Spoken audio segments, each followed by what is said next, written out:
I don't think it's an accident the way that they exit these wars. It's a destabilizing effect. They do it to the military-aged men, and it works. You're completely demoralized, disillusioned, you're completely disheartened. And this fecklessness over Afghanistan, I do not believe is simply incompetence. I believe it is treason to one's own nation. I believe that he does not care. He doesn't care about the Americans on the ground, let alone the Afghanis on the ground, who have been helping allied forces for the last 20 years. And it struck me that, that's their whole deal. If you want to take America down from the inside, the first and most obvious issue that you have in America is that America has a first-to-fight mentality, and it has a lot of able-bodied men willing to raise their hands to go to war. So if you were going to use old Soviet subversion to take over the United States from the inside, the first thing you would have to do is to destroy the American male. What are some good ways to destroy the American fighting age male? Well, a couple of decades of endless, pointless foreign wars would be pretty good at sending hundreds of thousands of able-bodied men into battle fatigue and PTSD and traumatic brain injury, limbless, and all of the various things that have happened over the last 2 decades of war. But that's not going to get all the men, so you might need to start the wussification of the American male stateside, right? And you just do all that, promoting all of the things that you see around you being promoted, from story hour with certain people, right, to chemicals in the water like atrazine that's doing what to the frogs? You see, what was done to the American male is being done currently to Asiatic countries through K-pop. You could take it or leave it. It's what it is. So now you have all of the men who would have been willing to fight this subversion of their country.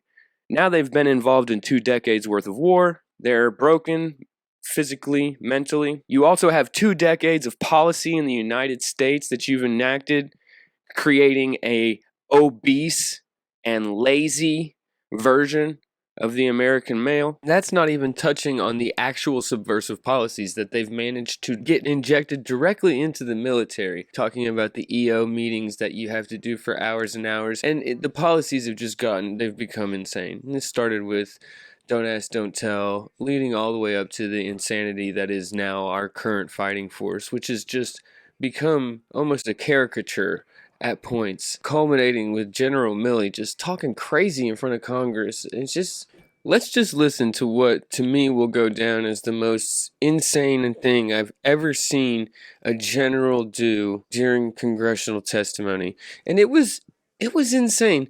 And I want to ask you, is this just the system being insane? Is this just mirror world? Is this Soviet subversive tactics that have crept into the military? Is this guy just part of a sick system? Or is he up here lying? Because I have to think there's no way this man actually believes these things. But if that's true, then he's grandstanding for the larger plan, and that involves the domestic violent extremists, right? And this is during his testimony about the military stand down that they had after Jan 6. Just listen to this. Chair, and thank you, gentlemen, for joining us today. I know my time is very precious, but I would like to yield some of my time to General Milley because I know that he had some comments that he wanted to make when Representative Gates was talking, as well as Mr. Waltz, about a similar subject of the stand down and race theory.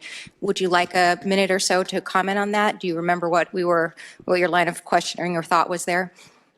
First of all, how disingenuous. This lady is laying this question up to him, and he knows what his answer's already going to be, and all of it's theater already.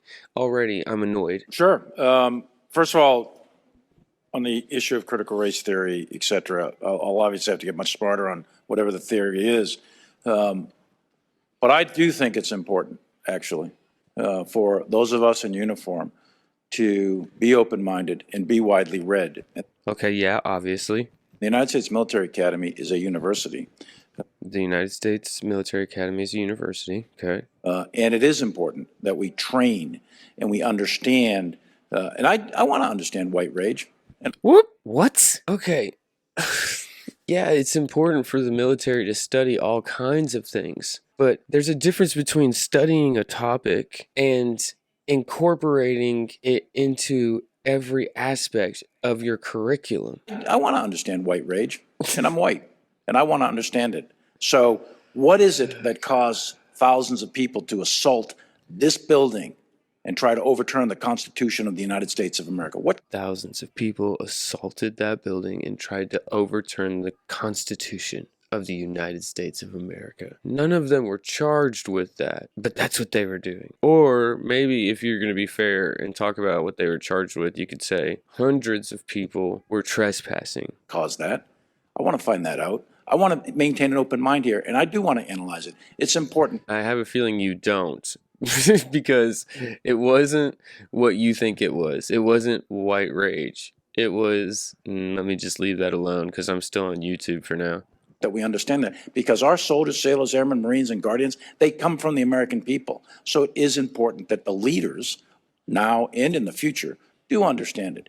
I've read Mao Zedong. I've read Karl Marx. I've read Lenin. That doesn't make me a communist. So wow, how disingenuous is this? So the questions that Matt Gaetz was posing towards the general were about how critical race theory is being taught as part of the curriculum. It is not, they're not studying it as from a third person perspective where it's like Christian people sit down in church and learn about Islam or vice versa. No, it's actually part of the curriculum now. That's it. It's so disingenuous because what he's doing is he's conflating a valid thing that military should do, and that is study the tactics and the belief systems of every group of people on the entire planet. And of course that makes complete sense, but that's not what he was being questioned about. He was being questioned about integrating critical race theory into the curriculum in the school, not studying it as a subject. And so then you have to wonder, okay, does this 4-star general sitting here, is he doing that by accident because he just doesn't know what he's talking about? Is he doing it on purpose as an agent of the system? Like, what's going on here? Because if you start to really eliminate options, like why the okey doke on the question? And of course the time was given to him by that lady, not Matt Gaetz. So now Matt Gaetz can't interrupt him, and he gets to answer Matt Gaetz's question essentially without Matt Gaetz getting to counter at all. And that's part of the parliamentary bullcrap that went on here. She gave him the chance to grandstand and not be interrupted, and he chose not to answer when Matt Gaetz was asking him, but he then later answered when she gave him the platform because he wouldn't be interrupted. So he reads this pre-planned pre-response, and he conflates the question that Matt Gaetz was asking about putting critical race theory into the curriculum in the military colleges, and instead talks about how the military should study all the tactics of all the various places around the world. Of course they should, but you're not answering the question. what is wrong with understanding, having some situational understanding about the country for which we are here to defend? Nothing. Do you see how none of these questions that he's throwing out make any sense? I personally find it offensive that we are accusing the United States military, our general officers, our commissioned, non-commissioned officers, of being, quote, woke or something else because we're studying some theories that are out there. That was... Oh, so now we're offended. Well, the general is personally offended that we would accuse people, general officers, of being woke. Matt Gaetz, it sucks because he doesn't get to say anything. It's not his time that the general is speaking on. And so Matt Gaetz isn't able to say right now, look, that's not the question I asked you, man. Obviously, everybody knows that military members should study theories and shouldn't be well read, but we're talking about you're integrating it into your curriculum. It's becoming part of the ethos of the education system in the military. That is a separate question and a different thing. Started at Harvard Law School years ago, and it proposed that there were laws in the United States, antebellum laws prior to the Civil War, that led to a power differential with African Americans that were 3/4 of a human being when this country was formed. And then we had a Civil War and Emancipation Proclamation to change it. And we brought it up to the Civil Rights Act in 1964. It took another 100 years to change that. And then he goes through the America's 100-year history of eliminating racism in this country. And he conflates that with the January 6th event, as if those two things are connected in any way, shape, or form, except in the minds of these delusional liberals. So look, I do want to know And I respect your service, and you and I are both Green Berets, but I want to know. And it matters to our military and the discipline and cohesion of this military. So yeah, this is the culmination of all this wokeism that has made it into our military. And to be honest with you guys, I don't know if this is just the system itself laughing at me. I can't figure it out anymore. It's bizarre. It's quite bizarre. Moving on.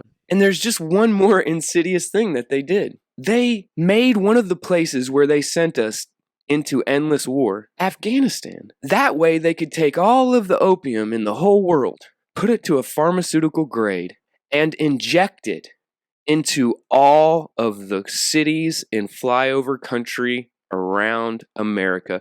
Understand, the opioid epidemic primarily destroyed able-bodied young males in every small town city from Youngstown, Ohio to Roanoke, Virginia, and Johnson City, Tennessee. Even that aspect of it was targeted at the American male. And so now, as these veterans are watching everything they poured their heart and soul into be taken away from them in Afghanistan, I can't help but to feel like this is demoralization, you guys. They want you to feel demoralized. Biden comes in and he reinstitutes the withdrawal in a way where it will be sure to demoralize every able-bodied man and woman who fought in this war. Now, even when you do this plan and you have several decades of everything going exactly how you wanted it to go, except for, one president getting elected you didn't count on, you're still going to have this group of able-bodied men that are going to survive all of the subversive policies.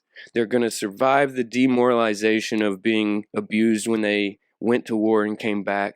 They're going to still be so rooted in their country and their family that they will still be patriotic. A lot of these guys are going to be trained. So how do you handle that? Well, for them, you create the domestic violent extremist. And you start to turn the counterterrorism tools we've been using in the countries that we're now leaving onto American citizens. And you do it by targeting that exact group that would still be patriotic even after all of this. And not for nothing, but it might be time to start taking the domestic violent extremist idea seriously now that DHS is saying that Americans opposed to CV lockdown measures are indeed at high risk of being terrorists. They're using this power.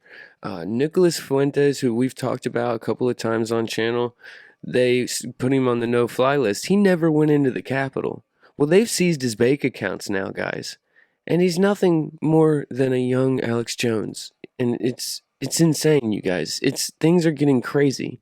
And Nicholas Fuentes is just the first one they're going to do it to. But they have already done it to this guy, you guys. And it's getting out of control quickly. It's no accident that the withdrawal from Afghanistan went down in the most demoralizing way possible. As a matter of fact, it was exactly on purpose.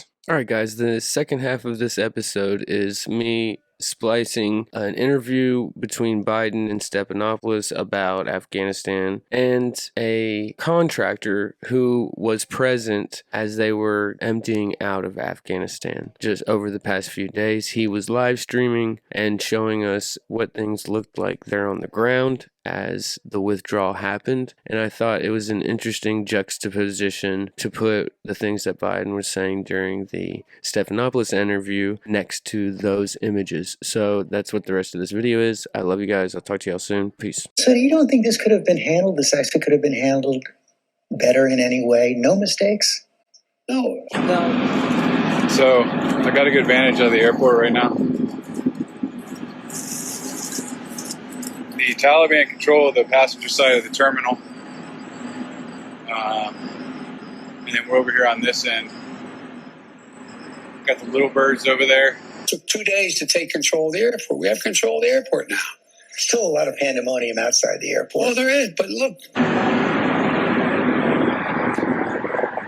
Got Apaches flying everywhere.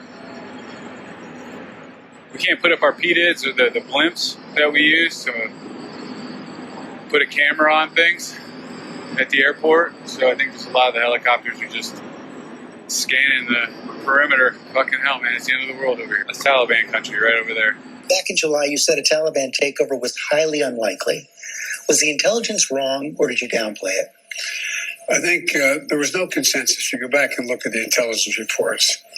They said that it was more likely to be sometime by the end of the year. You just said flat out it's highly unlikely the Taliban would take over. Yeah. We keep hearing small arms fire, and it's passing over really close because it's crack in the air. It's area over your head. You can tell when a round's close. We hear a lot of them. It's a failed nation over here. No mistakes? No. All right. It's definitely starting to get more intense. Hearing lots of small arms fire. A couple explosions just rocked the compound. I see a lot of tracer fire. It feels fucking tense, man. This is I'm glad I'm here for it, though. I was part of the invasion force back in 2002 in January. We took Kandahar with the 101st. I came back again in 2010 as a civilian. And now to be here to see the end of this, it definitely feels like a chapter's been closed in my life. If I can just get the fuck out of Afghanistan. I can't believe I volunteered for this. I'm fucking nuts. But I couldn't imagine being anywhere else right now. The moment in history, good, bad, or indifferent, that it definitely means something to me. I wish it wasn't going down this way. To see Afghanistan fall so quickly after so much was invested in this country. No matter what you think about this war, people died for Afghanistan independence. I don't know what the future holds for this country. I do know that the Taliban is better off now than they were 20 years ago. Hopefully the Taliban has learned something and they don't fuck the people up. I don't know what to make of it. This is pretty wild. And when I start destroying my gear, I got to be pretty careful because I have to go pretty high up on a roof. And I'm worried about sniper fire right now. Yeah, that's a weird thing to be worried about. But we're in the final bunch of flights headed up to HKIA. We're abandoning the embassy completely. I'm about to get the order to destroy my satellite terminal. And take a sledgehammer to it, I guess. Flip it off the roof. Once that's done, I'm heading straight to the flight line. I have a chalk number for a flight on a Chinook. And that's going to get me the fuck out of Dodge. It's definitely been an interesting day.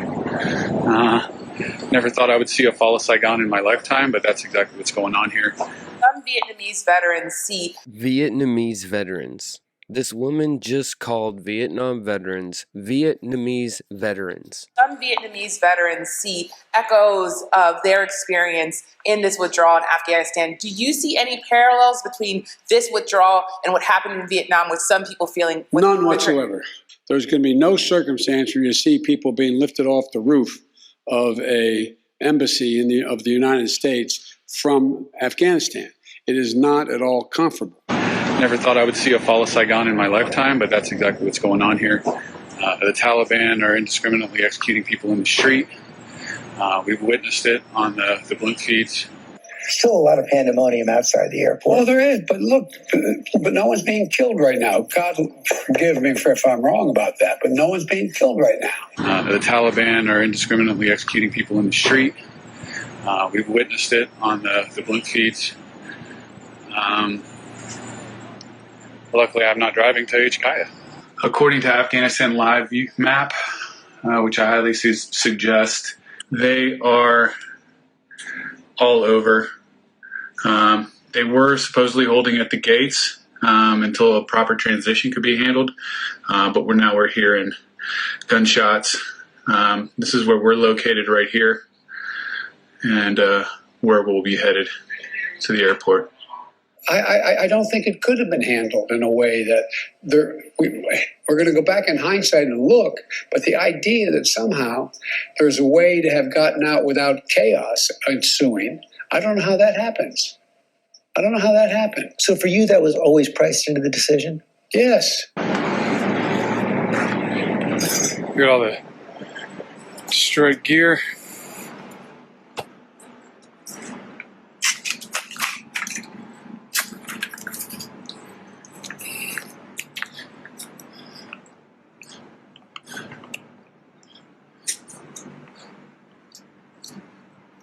So for you, that was always priced into the decision? Yes. Over there, we had a Thai restaurant, barbers, and gift shops and stuff. It looks like that fire right there was the radar for the C-RAM. And it looks like they have set that on fire. People destroying hard drives down there at the end. The American flag here is the last one. These are all just abandoned weapons. PPE. And there's no guards at all. We're just in a fucking parking lot. I could just grab an AK if I wanted one.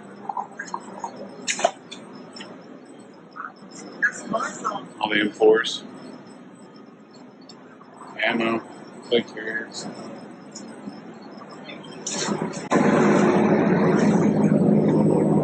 Radios.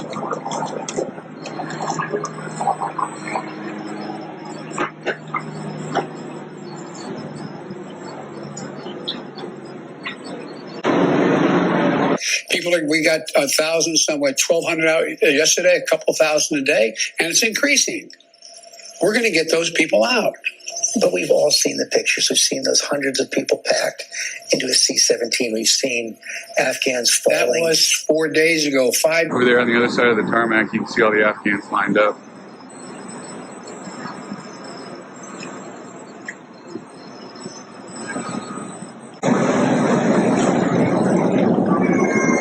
The place is turning into Mad Max quick.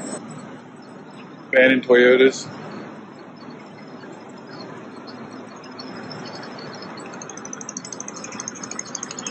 Anybody want a free bulletproof Toyota? They're here.